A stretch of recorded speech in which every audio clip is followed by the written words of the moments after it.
По итогам переговоров Рахмона и Лукашенко подписана дорожная карта до 2026 года. Киргизия озвучила причину отказа учения ОДКБ «Нерушимое братство-2022». Зеленский заявил лидерам «Большой семерки», что Россия заказала у Ирана 2400 дронов «Камикадзе». Столица Казахстана примет сразу 3 саммита. По итогам официальных переговоров президентов Таджикистана Эмомали Рахмона и Беларуси Александра Лукашенко в Душанбе подписан пакет двусторонних документов. В частности, подписана дорожная карта двустороннего сотрудничества между странами на 2022-2026 годы. Об этом передает пресс-служба президента. После подписания документов Эмомали Рахмон и Александр Лукашенко провели пресс-конференцию. Сегодняшние переговоры традиционно прошли в атмосфере взаимопонимания и доверия. Они стали логическим продолжением наших совместных усилий по дальнейшему развитию межгосударственных связей во всех направлениях. Уверен, что их итоги придадут дополнительный импульс расширению сотрудничества двух дружественных стран, сказал президент Таджикистана. Он отметил, что стороны договорились принять дополнительные меры для наполнения отношений новым практическим содержанием. Особый акцент, по словам Эмомали Рахмона, был сделан на проблематике региональной безопасности. Он отметил резкое возрастание угроз безопасности и в этом контексте обменялись мнениями по ситуации, которая складывается в Афганистане, на южных рубежах СНГ и ОДКБ. Высказались за продолжение тесной координации между профильными ведомствами и специальными службами двух стран в различных форматах, сказал президент. А в заключение глава Таджикистана отметил, что высоко оценивает итоги официального визита президента Беларуси, которые открыли новую страницу таджикско-белорусского стратегического партнерства. В свою очередь, Александр Лукашенко сказал, что потенциал экономик Беларуси и Таджикистана гораздо выше уровня товарооборота.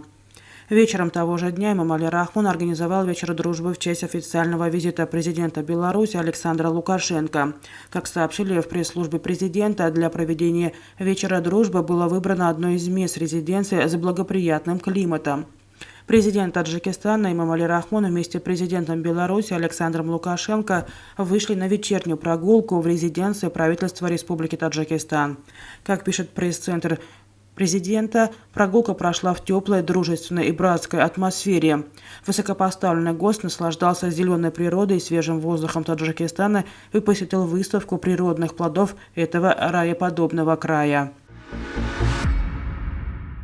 Общественное мнение Киргизии не приветствовало бы участие армии в предстоящих учениях ОДКБ «Нерушимое братство-2022» из-за недавнего конфликта с Таджикистаном. Из-за этого учения пришлось отменить, заявил об этом РИА Новости заместитель председателя Кабинета министров Киргизии Эдиль Байсалов.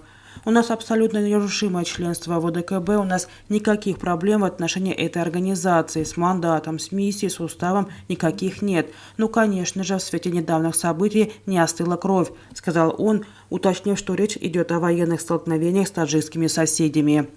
Ситуация сложилась таким образом, что общественное мнение Кыргызстана не будет приветствовать, чтобы те же самые элементы вооруженных частей наших таджикских соседей присутствовали на этих учениях, добавил Байсалов. Ранее в пресс-службе ОДКБ сообщили, что Минобороны Киргизии отменила военные учения ОДКБ «Нерушимое братство-2022».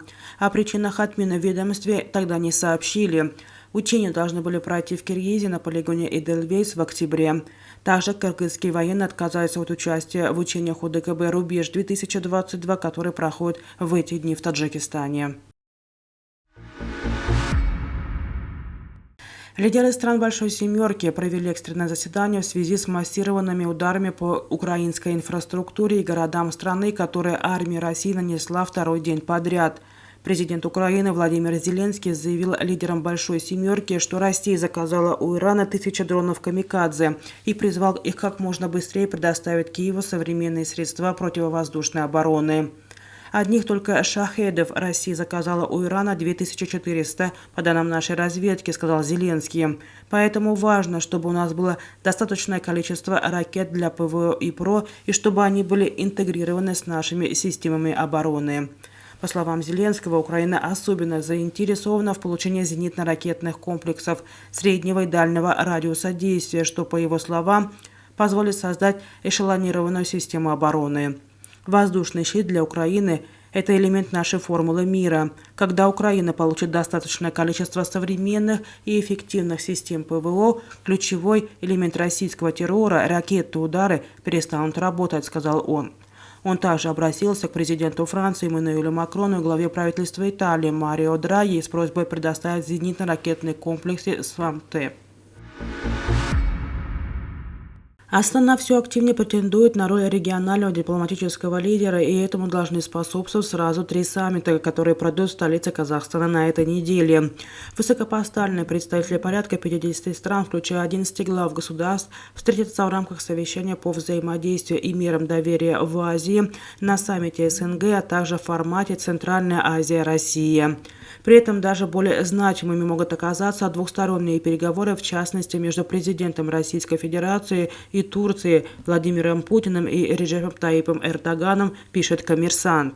В Астану прибудут лидеры России, Азербайджана, Ирака, Ирана, Катара, Кыргызстана, Палестины, Таджикистана, Узбекистана и Турции. К ним присоединится также Александр Лукашенко, президент Беларуси, которая имеет в СМДА статус наблюдателя. Второй по масштабу мероприятием станет саммит СНГ, который пройдет 14 октября. Ранее проходившая встреча лидеров стран Содружества, которая состоялась в Санкт-Петербурге 7 октября, был неформальным саммитом, а новый пройдет в полном соответствии с протоколом. Причем помимо глав государств отдельно уже 12 октября встретятся и министры иностранных дел. Как сообщил журналистам исполнительный секретарь СНГ Сергей Лебедев, на совете глава МИДов будет обсуждаться широкий спектр вопросов по всем направлениям интеграции на пространстве Содружества и ожидается подписание целого ряда документов.